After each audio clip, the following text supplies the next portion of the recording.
Hey everybody, welcome back to Jordan Samuel Skin Talks. We're back on YouTube. It's been since what, December? I told you though, it was gonna be a while. I'm still trying to figure out in our new New York City apartment, which isn't gonna be new, it's almost a year. The lighting situation, the street noise. I don't wanna use a ring light for this. So I'm by a window, trying to get the best light that sort of hits both sides of my face. I think we got it. Anyway, that's neither here nor there. I'm here, I dressed up for you. I came with a martini this time. Cheers to you. Welcome back. Welcome back to me, to you. I hope everybody's doing well, staying healthy and safe. But anyway, today, I'm gonna try to film a few things today. But first topic, I've done videos about this, and even if it wasn't a specific video, I've talked about it in probably all of my IGTVs, all of my YouTube videos, all my lives I've done with other dermatologists and other estheticians and other brand founders. But I still get it. And so I feel like it was good for a refresh, or good for somebody to hear it for the first time, who might be new here, welcome, or to double down on some things.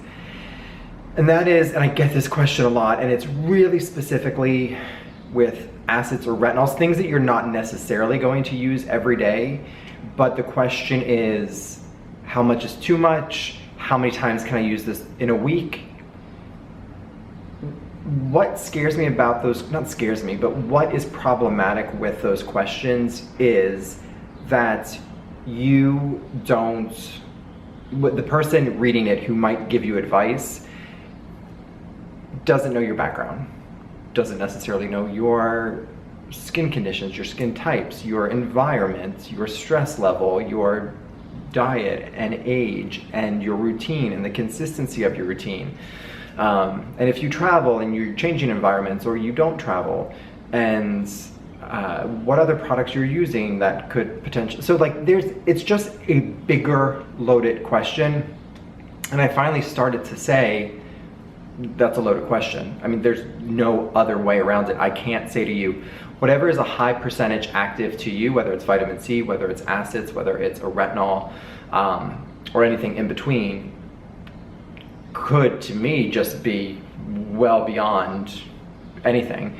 I say this not for you to necessarily do this, because this is me and my skin, but whenever somebody says, how is it too much if I'm using this 10% acid every single night as a leave-on product? I mean, my first initial answer is yes. However, could somebody potentially get away with that? I guess it still would not what I would put you on if you came to me for a treatment. But then I say to them, I'm using a rinse off mask that's a 5% acid once a week. That's the exfoliation I do for myself. And my skin is super healthy, my barrier is healthy, but safer than me getting a facial maybe once a month, usually once every 2 months.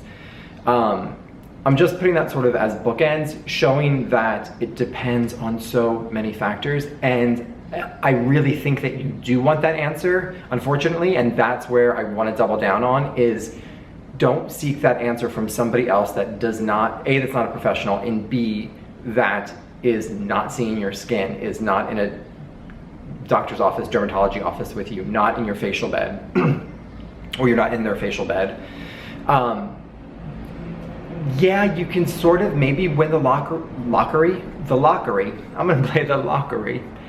You could win the lottery, and with that question, and maybe the person randomly says 4 nights a week of a X% acid would be perfect, and maybe that is your sweet spot. However, I'm gonna say that's like a 1 in 1,000 chance that that's gonna be accurate.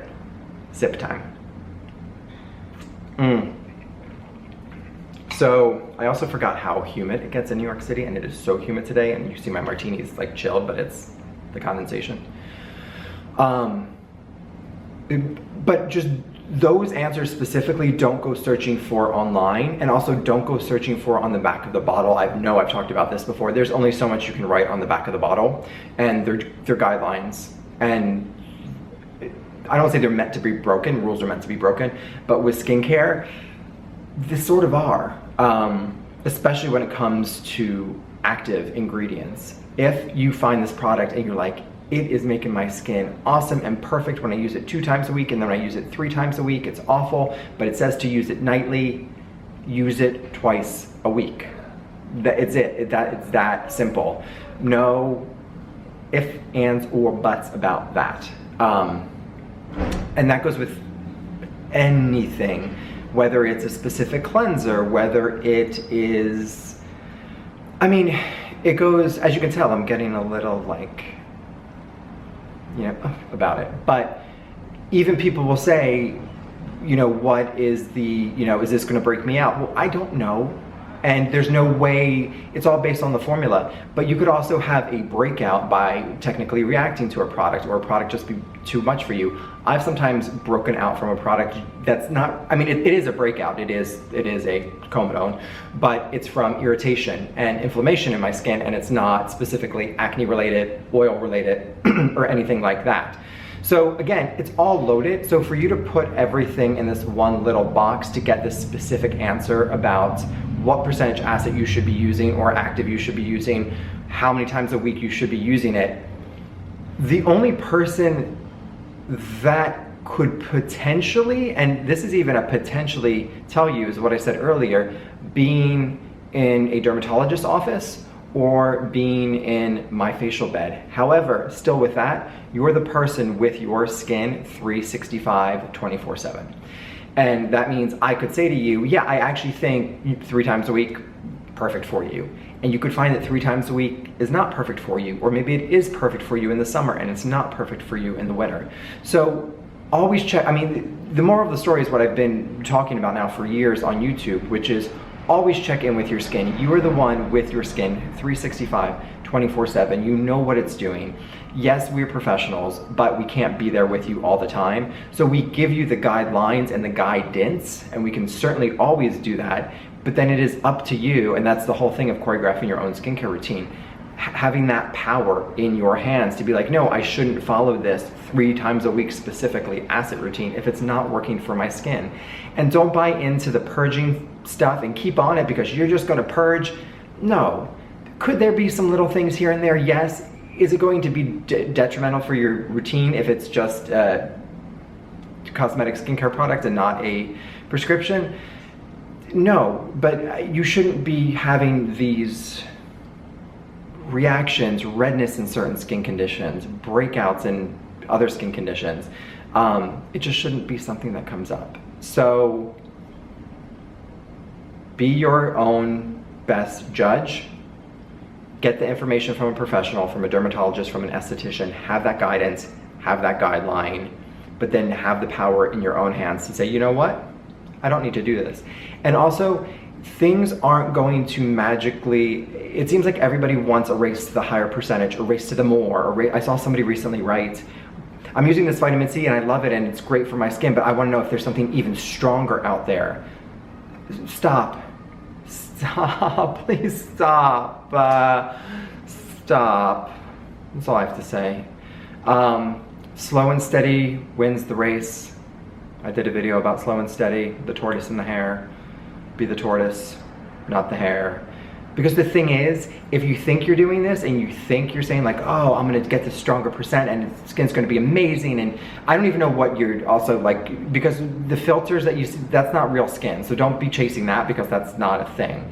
And then what happens is a reaction and inflammation and a breakdown of the barrier, and then it's however many steps forward, which at that point probably none, and then a bunch of steps back, and for months potentially on end of a really basic, straightforward skincare routine, with the goal at the end of the rainbow being really healthy, vibrant, beautiful skin.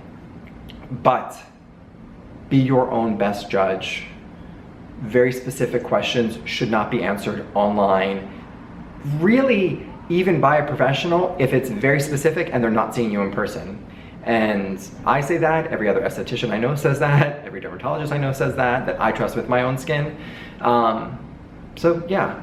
And the nice thing is when you get over the hump and understand that you are the one with the freedom, you really get into this place of like, okay, this is my routine. And like you have the confidence and you're not following others' routine and others' guidance. It's what has made your skin happy and perfect and healthy. And you can try things, and then if it doesn't work, you just step back and reassess. And that's what I've done and continue to do. And that's the thing, as a professional now working, I've been a hands-on esthetician for 11 years. Even with that, I still, with a new ingredient or a new product, trial and error. How many days can I use it? How many days can't I use it? So keep that, always keep that freedom, always keep that creativity, always choreograph your own skincare routine. And it's so nice to be back. I'm gonna try to do 2, maybe 3 videos today. We'll see what the consistency is going forward. But thank you so much for watching, and until next time, bye.